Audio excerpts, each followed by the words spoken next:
Londrina registrou, como a Juliana até falou agora há pouco, 35 novos casos da Covid-19 nas últimas 24 horas.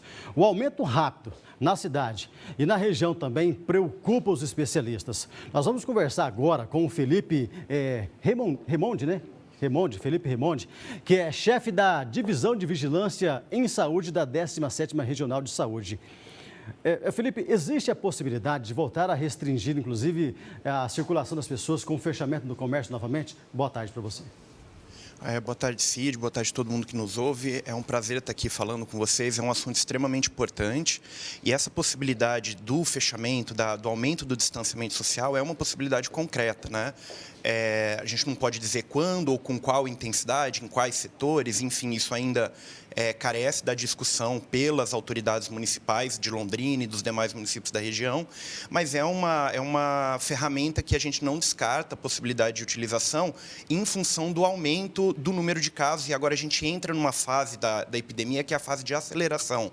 É a fase onde, em média, o número de casos vai aumentar a cada dia. Então, hoje foram 35, a gente está numa média aí na região de 30 novos casos por dia, provavelmente até o meio da próxima semana 40, provavelmente isso é 50, 60, e é esse o controle que nós temos que fazer, né?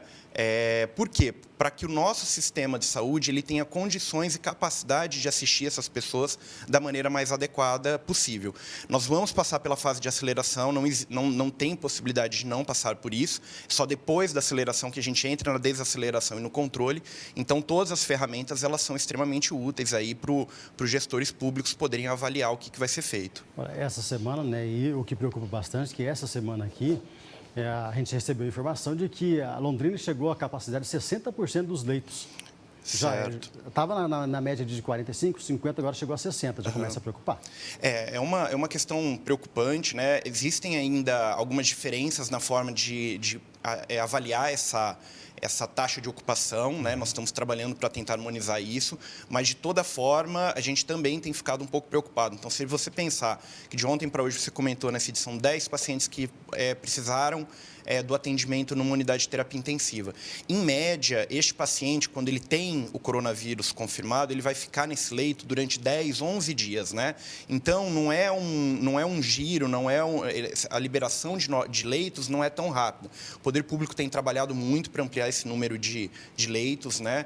O próprio município de Londrina agora fez uma contratação, o governo do estado tem trabalhado com o hospital universitário para a estruturação lá da maternidade, que num primeiro momento vai assistir esses casos, mas a gente precisa muito da colaboração e da compreensão da população, dos comerciantes, do setor produtivo como um todo, porque na medida em que a gente tem a adesão às medidas que estão postas, uso de máscara, não realizar aglomerações, fazer o controle ali do estabelecimento, do número de pessoas que está entrando, utilização de álcool gel, nós facilitamos, a gente diminui as chances da necessidade de uma medida mais radical por parte do poder público. Porque a evolução do vírus é muito rápida, né? Como a gente falou anteriormente. Ontem nós colocamos aqui, você que acompanha a gente sempre, a gente tinha 19 pessoas na UTI. Em 24 horas já aumentou mais 10. Você imagina você pegar mais 10 pessoas e ter que achar um leito de UTI ali de forma urgente. Exatamente. Então, assim, cerca de 5% das pessoas que contraem o coronavírus vão necessitar de um leito de UTI. Se nós estamos aí numa média de confirmação de 30, 40 casos diário, em 5 dias nós vamos ter 200 casos. Então, nós vamos precisar, com certeza, de pelo menos mais 10, 15 leitos aí num curto período de tempo, né? E isso sem contar os leitos que já estão ocupados. Então, é um desafio muito grande e é por isso que a gente considera todas as possibilidades e ferramentas para que as pessoas sejam assistidas de maneira digna e de maneira adequada para evitar ao máximo possível a evolução aí para o óbito, que é o nosso pior desfecho, né? Felipe, você, além de ser um dos integrantes do COESP aqui da cidade de Londrina, você participa também do Comitê de Saúde de toda a região, né? Como que está a região aqui de Londrina? Araponga, a gente já viu também que a situação lá já começou a ficar complicado no quesito de leitos, né? O governo do Estado, eu sou da Regional de Saúde, né, um braço da Secretaria de Estado da Saúde, nós temos como objetivo apoiar todos os municípios. Aqui na nossa região são 21 municípios, né? Ontem eu tive a oportunidade de participar, um período da tarde, do comitê semelhante ao COESP do município de Cambé. Nós já estamos agendando a nossa participação para Rolândia e Biporã e estamos fazendo reuniões semanais com todos os secretários de saúde no intuito de ajudá-los, de apoiá-los. A situação da nossa regional, ela tem 21 municípios, apenas 3 municípios não têm casos confirmados, são municípios de pequeno porte, e o que a gente observa é que Londrina é o carro-chefe, ela puxa, até por ter a maior população. Em seguida vem Cambé, Ibiporã e Rolândia, por causa da característica ser conurbada, né? E depois aí os demais municípios que também têm um porte um pouco menor, são um pouco mais afastados aqui da nossa região metropolitana. Então, hoje, em Londrina, ontem, a Secretaria de Estado ela confirmou, né, o total de 860 casos, né, acumulados. Boa parte disso, um pouco mais de 600, são do município de Londrina, mas a gente também vai acompanhando essa evolução nos demais municípios. Porque a gente tem clareza, estamos conversando isso muito com os prefeitos e com os gestores, que uma ação ela tem que ser coordenada. Não adianta um município adotar uma determinada medida, o município vizinho não. Então, isso tem que ser coordenado para quê? Para que a gente não gere nenhum tipo de confusão com a população, né? Porque aqui no caso de Londrina, você tem regiões que é uma rua que divide Londrina e Cambé, né? E também para que você tenha o maior impacto possível. E caso você tenha que adotar uma medida de isolamento, ou até mesmo de lockdown, como alguns estados aqui do Brasil têm adotado, para que isso seja pelo mínimo de tempo necessário para que a gente mantenha o controle da situação. Então, nós estamos agora na fase de aceleração do crescimento da epidemia e o nosso desafio, o nosso esforço maior é que essa aceleração ela não seja descontrolada, porque daí realmente é quando a gente começa a observar o caos, como nós observamos em alguns países e em alguns estados aqui da federação. Aqui na nossa região, tem alguma cidade que já está ali, que as autoridades já estão pensando no lockdown ou ainda não? Não, ainda não temos essa discussão, né? O que a gente tem colocamos ontem para todos os secretários de saúde da região, nós estamos com o sinal amarelo para o laranja aceso, estamos entrando nessa escalada da curva de aceleração. E agora, todo processo decisório é um processo decisório muito delicado, né? Porque o gestor público ele tem a responsabilidade de preservar e de guardar a vida da população, dos trabalhadores que assistem esses casos, mas também tem do outro lado que encontrar o equilíbrio com o setor produtivo, com a manutenção do comércio e do emprego das pessoas para que elas também consigam se sustentar. Então, esse equilíbrio ele é muito delicado e a gente pretende fazer essa discussão com bastante seriedade, com bastante serenidade, para que não haja nem um aperto a maior, nem a menor do que o necessário. Então, como eu falei para você, na nossa região, o município de Londrina, por ter aí a maior população, é aquele que está, vamos dizer assim, lá no alaranjado, né? E os demais municípios, Cambé e Biporã, eles vêm, e Rolândia vem logo em seguida, e aí o restante da região.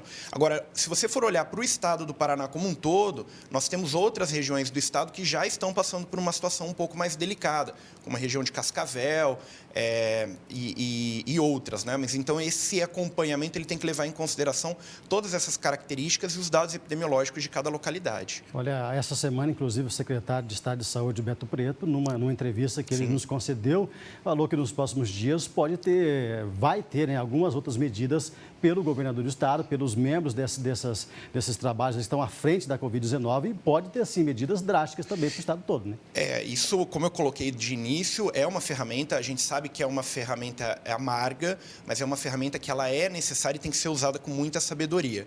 O que a gente coloca, o Cid, é o seguinte: se você pensar que uma pessoa teve contato hoje com o coronavírus, né, ela pode manifestar os sintomas até 14 dias após o seu contato. Então, nós temos que trazer para a nossa discussão o quê? Tentar adotar essas medidas com o máximo de antecedência possível. Porque uma medida que eu adoto hoje, a gente só vai observar os efeitos dela daqui a 10, 14 dias, né? Então, esse é o grande desafio que tá posto sobre a mesa, e o secretário de Estado, a Secretaria de Estado, tem acompanhado isso, tanto na perspectiva de abertura de novos novos leitos, quanto na perspectiva do controle do distanciamento social, para evitar, como eu falei, que a gente tenha um crescimento descontrolado da epidemia. Agora, Felipe, como colocar na cabeça das pessoas da gravidade desse vírus? Porque a gente percebe ainda que certo. mas tem muita gente mesmo, eu vou falar aí que talvez metade da população aqui da nossa região parece não acreditar muito da gravidade do coronavírus, porque a gente vê pessoas fazendo festa nos finais de semana, aglomeração, indo para o centro, andando lá no calçadão, todo mundo um lado do outro conversando, como se nada tivesse acontecido. E parece assim que tem gente ainda que não acredita. Não acredita. Isso acho que a gente paga um pouco pelo sucesso que nós tivemos no primeiro momento do controle da epidemia. Então, logo no mês de março, abril, o estado do Paraná e o município de Londrina, os municípios aqui da região metropolitana, eles tiveram uma ação muito imediata e muito forte, muito firme em relação ao controle do coronavírus. Isso fez com que nós afastássemos, distanciássemos a propagação da doença. Para nós, foi um fôlego extremamente importante da área de saúde, porque nós conseguimos nos organizar para ofertar testes. Hoje, todas as pessoas com síndrome gripal já têm o teste disponível em Londrina e nas demais cidades do estado do Paraná. Nós conseguimos ampliar o número de leitos.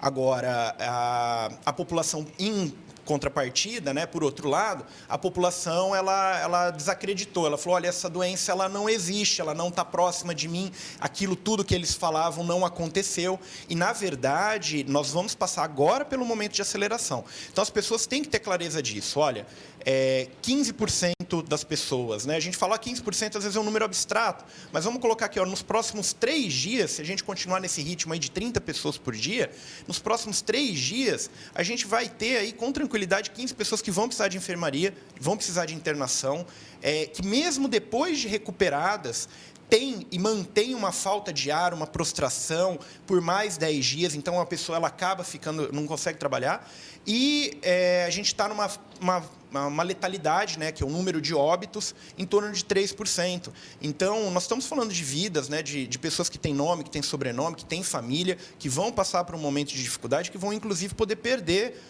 os seus entes queridos. Então, ela é uma doença consistente, concreta. Nós não temos medidas farmacológicas bem estabelecidas para o controle dessa doença ainda. Então, nossa única responsabilidade é o cuidado de si e dos meus familiares. Então, evitar, não vou nem falar evitar, viu, Cid? Acho que a gente já tem que falar assim, não realizar aglomerações, tá? Evitem ao máximo, não realizem aglomerações, como você colocou, de festas ou de estar no calçadão. Saiam o mínimo necessário. Eu sei, todo mundo que está vivendo isso sabe que é muito difícil. Eu tenho criança pequena em casa, é muito difícil não ter aulas, mas a gente tem que fazer a nossa parte, tá? É como uma poupança. A gente poupa agora para que no futuro a gente tenha uma situação melhor. E o coronavírus ele não é diferente. Nós temos que fortalecer agora as nossas medidas de controle para evitar que daqui a 15, 20 dias nós estejamos numa situação extremamente crítica e bastante ruim do ponto de vista social e também do ponto de vista econômico. Felipe, até para a gente encerrar e liberar você também, vocês acreditam, vocês que participam de reuniões constantemente, que essas informações também, muitas vezes desencontradas, até por parte da Organização Mundial de Saúde, têm atrapalhado o entendimento da população? Porque uma hora a OMS vai lá e fala para o mundo inteiro que é para usar cloroquina ou hidroxicloroquina que vai resolver o problema, que vai pelo menos dar uma amenizada, né? Que está em fase de teste. A gente entende que é um vírus novo, tudo entende. Outra hora, eles falam assim, o problema a gente tem que fechar todo o comércio, medidas de isolamento, porque a grande preocupação não é a pessoa que são aquelas assintomáticas, que não apresentam sintomas. Daí passa 1 mês, 2 meses, eles voltam e falam assim, não, nossos estudos comprovaram aí que parece que o assintomático não vai contagiar, não vai contaminar as pessoas. Então, vai chegando essas informações, porque o mundo segue as orientações da OMS. Certo. A população que está em casa fica totalmente perdida também, né? Fica perdida, sim. Primeiro que é uma doença muito nova, né? Então, produzir conhecimento confiável demora algum tempo para a gente poder ter o conhecimento disso. E uma coisa que é muito diferente, eu estava finalizando a minha faculdade, já estava trabalhando no serviço de saúde quando nós tivemos o H1N1 em 2009, 2010 ali. Uma coisa que é muito diferente desta pandemia para a pandemia do H1N1 é a velocidade da informação. Hoje todo mundo tem acesso, por causa do celular, do smartphone, do WhatsApp, a muita informação. Informação confiável informação que às vezes é muito fresca, precisa ali de uma semana, 10 dias, 20 dias, para você poder analisar se aquilo é consistente ou não, e informações mentirosas, que são as famosas fake news, né? Então, a gente vive hoje uma situação muito diferente, estamos tentando aprender a trabalhar com isso. Então, produzir o conhecimento é uma coisa muito dinâmica. E a gente tem as nossas próprias autoridades aqui no cenário nacional, sinalizações diferentes, né? E isso acaba confundindo ou minimizando o problema para a população de maneira geral. O que eu posso dizer assim da minha realidade, do que eu vejo aqui, do que eu acompanho de colegas médicos, de colegas que trabalham no hospital universitário e em outros hospitais da região, é uma doença verdadeira que tem tirado vidas de muitas pessoas, que tem sobrecarregado o serviço de saúde, e numa situação de sobrecarga, a gente tem que lembrar de que não é só o coronavírus que chega na porta do hospital, é o trauma, é o infarto, é a necessidade, às vezes, de uma amputação, de um descontrole de um diabetes, alguma coisa nesse sentido. E aí nós temos que, ao cuidar do coronavírus, proteger o sistema de saúde para que a gente consiga cuidar das demais condições que já existiam. Então, existe sim uma dificuldade de informação, e por isso que a gente recomenda à população: procurem canais oficiais. O governo do Estado tem um site que é coronavírus.pr.org.gov.br. Procurem esses canais oficiais para se informar. Deixa aquilo que você recebe no WhatsApp, coloca a mão, deita a cabeça no travesseiro, coloca a mão na consciência antes de repassar para frente, porque você é responsável, e até porque as coisas mudam muito rapidamente, né?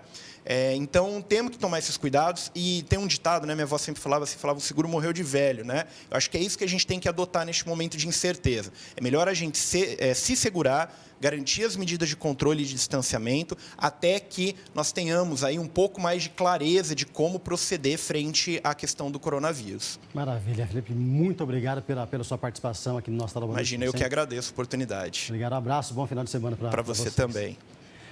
Muito bacana, pessoal, essa entrevista. São esclarecimentos importantíssimos para você de casa. Para você que está acompanhando o programa agora, para você ver que quando o Cid vem aqui e fala assim, cuidado, mantenha o distanciamento social, entendeu? Lave as suas mãos, use máscara, cuide da sua saúde, cuide da sua família, é porque a gente está vendo essa realidade. Se cuida, pessoal. Se o coronavírus esvaziou o comércio, por outro lado, as portas fechadas agora indicam um caminho aberto às entregas, que aumentaram significativamente nesse período. O novo cenário levou a Associação Comercial e Industrial de Londrina a intensificar o programa Entrega Londrina, que já tem mais de 3 mil produtos cadastrados na plataforma. O telefone toca e o gerente já está pronto para atender o cliente. Oi, bom dia, dona Cida. Bom dia, dona Cida. Pois não, que você precisa? A prática de levar o medicamento para quem compra já é antiga aqui nessa farmácia da Zona Sul de Londrina. É só pedir que a farmácia leva para os vizinhos. O cliente liga ou manda via WhatsApp, a gente pega, capta esse pedido, a gente separa ele, solta lá a notinha e vai levar para ele. Quando ele está chegando, a gente já avisa para ele que daqui a gente já marca com ele um horário que ele deseja, ele já está aguardando a gente só dá o sinal para ele, ele acaba saindo, passando para a gente o valor, né? Que já vai falando se ele quer troco ou não. E a gente entrega a sacolinha e ele passa o dinheiro para a gente. A dona Cida é uma delas. Sempre que precisa, pede. Ela e o marido fazem parte do grupo de risco de contágio pelo coronavírus. Eu ligo ali na farmácia, prontamente eles já trazem, já entregam aqui, recebe. Muito mais seguro, muito mais tranquilo. A gente não tem esse problema de, se não tem, teve um dia que não tinha o medicamento. O gerente foi prontamente, foi atrás, falou, mais tarde eu trago para vocês, trouxeram aqui, daí a pouco já estava aqui o medicamento. As entregas à moda antiga, como é o caso aqui, ainda estão fazendo sucesso, especialmente nessa época de pandemia de coronavírus. Só que para ajudar, a tecnologia agora também está fazendo a parte dela. O Entrega Londrina, programa da ACIL, veio para ajudar o pequeno empresário nesse momento. Já são 225 empresas cadastradas. Já é uma ferramenta que está acontecendo, que está no dia a dia já fazendo negócios e também aberta aí a novas empresas. A gente quer atingir aí o máximo possível de empresas. Nosso objetivo é até o final do ano ter 700 empresas cadastradas no Entrega Londrina. A Prefeitura de Londrina também liberou os eventos nos formatos digitais e drive-in. Vamos voltar a falar com a Luciana Miyazaki, que tem mais informações para a gente. Ô Lu, como a gente tem falado constantemente aqui, né? povo se reinventando, igual nessa matéria anterior, né? E agora a prefeitura também auxiliando de alguma forma os empresários aqui da cidade, né?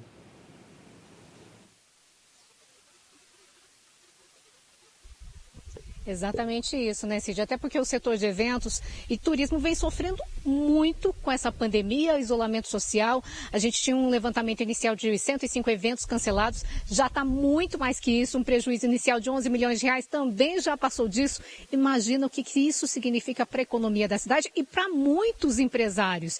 E aí, então, a assinatura de um decreto ontem com a participação do CODEL, Convention Bureau, a CIL, a Brasel, para discutir, então, criar normas então, para regulamentar tanto aquelas transmissões pela internet gravadas, os vídeos gravados ou as transmissões ao vivo e também os eventos presenciais, mas aí pelo modo drive-in, as pessoas dentro do carro. Sobre isso a gente conversa com a Dayana Lopes, que é presidente do Convention Bureau. Oi, Dayana, uma boa tarde para você. Se a gente pensar, primeiro falando aí dessas produções audiovisuais, já estava acontecendo, é mais uma regulamentação mesmo, criar normas?